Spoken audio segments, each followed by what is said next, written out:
అందరికీ నమస్కారం. మన దగ్గర ఏ ఒక్క మీడియా ఛానల్ కానీ ఏ ఒక్క వార్తాపత్రికలు కానీ ఇలాంటి వార్తలు రాయాయి. ఎందుకంటే ఈ కాంగ్రెస్కు అనుబంధంగా మారిపోయినాయి కొన్ని వార్తాపత్రికలు, కొన్ని మీడియా సంస్థలు కూడా.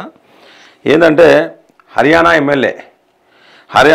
ఎమ్మెల్యే ఇంట్లో 300 తుపాకులు అంటే ఈడీ రైడ్స్ చేస్తుంది, అక్రమ మైనింగ్ చేస్తూ ఉన్నాడని చెప్పేసి కొన్ని ఫిర్యాదుల మేరకు ఈడీ అధికారులు కొన్ని తనిఖీలు చేస్తారు.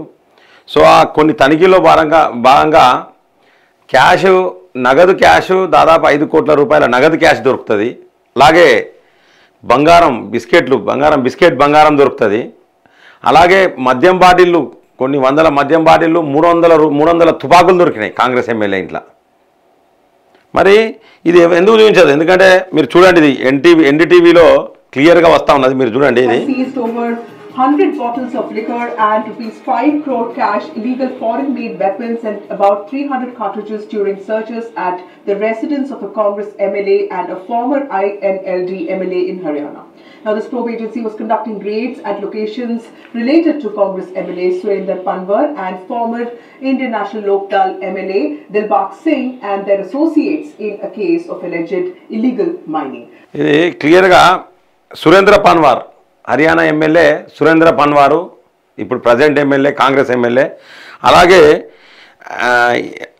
ఐఎన్డిఎల్ సంబంధించిన మాజీ ఎమ్మెల్యే దిల్బాగ్, వీళ్ళిద్దరి దగ్గర కూడా అంటే దాదాపు 20 చోట్ల ఈడీ రైడ్స్ చేసింది. ఇంకా కూడా ఈ సురేంద్ర పన్వార్ ఇంట్లో ఇంకా తనిఖీలు కొనసాగుతూ ఉన్నాయి. వేరే దేశాలలో కూడా ఈయనకు అక్రమాస్తులు ఉన్నాయి. అంటే కాంగ్రెస్ అంటే ఇదే పనులు. కాంగ్రెస్ చేసి తుపాకులు పట్టుకున్నాడు, 100 తుపాకులు పెట్టుకున్నాడు, అక్రమంగా స్కాములు చేయడము, డబ్బులు, మనీ లాండరింగ్ ఇదే. సో మనీ లాండరింగ్ చట్టం కింద ఇతని మీద కేసులు కూడా నమోదు చేసిండ్రు ఈడీ. కాబట్టి ఇంక ఇటువంటి వాళ్ళు చాలామంది ఉన్నారు కాంగ్రెస్లో. వాళ్ళ బుద్ధి అనేది మారదు, కాంగ్రెస్ బుద్ధి అనేది మారదు ఇక్కడ. కాబట్టి దయచేసి ప్రజలందరూ, అంటే ఇటువంటి వార్తలు అనేవి రావడం లేదు మన దగ్గర. ఈ తీన్మార్ మల్లి గారు చెప్పిండా, ఈ వార్త చెప్పిండా? చెప్పాడు. వాని క్యూ న్యూస్లో వచ్చిందా? ఇది పెద్ద వార్త కాదా? 300 తుపాకులు ఉన్నాయి, మద్యం దొరికింది, 5 కిలోల బంగారం దొరికింది, 5 కోట్ల రూపాయల నగదు క్యాష్ దొరికింది, విదేశాలలో ఆస్తులు ఉన్నాయని చెప్పి తెలిసింది. ఇంకా అక్రమ మైనింగ్ మీద ఇంకా విచారణ సాగుతూ ఉన్నది, ఇంకా తనిఖీలు అనేవి కొనసాగుతూ ఉన్నాయి కాంగ్రెస్ ఎమ్మెల్యే, హర్యానా ఎమ్మెల్యే మీద. మరి ఈ విషయం అనేది ఇప్పటివరకు బయటకు వచ్చిందా? రాదు.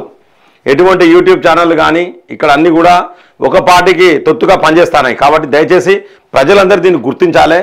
మళ్ళీ భారతదేశంలో నరేంద్ర మోడీ ప్రధానమంత్రి అయితేనే నెక్స్ట్ ఇటువంటి వాళ్ళందరినీ ఇంకా క్లీన్ చేసి పడేస్తారు అన్నారు కదా. నల్లధనం దొరికిందా అన్న ఎదవలారా? చూడండి, ఇప్పుడు దొరికింది నల్ల బంగారమే దొరికింది. ఎదవలారా మీరు క్లియర్గా చూడండి. ఇక్కడ బంగారం బిస్కెట్లు దొరికినాయి, మద్యం దొరికింది, తుపాకులు దొరికినాయి, నగదు క్యాషు. నల్లధనం ఎక్కడి తెచ్చాడు. ఇప్పుడు వాడికి దిగుతుంది, ఆ ఎమ్మెల్యేకు దిగుతుంది. ఇక వదిలిపెట్టరు, ఆ ఎమ్మెల్యేలను వదిలిపెట్టరు.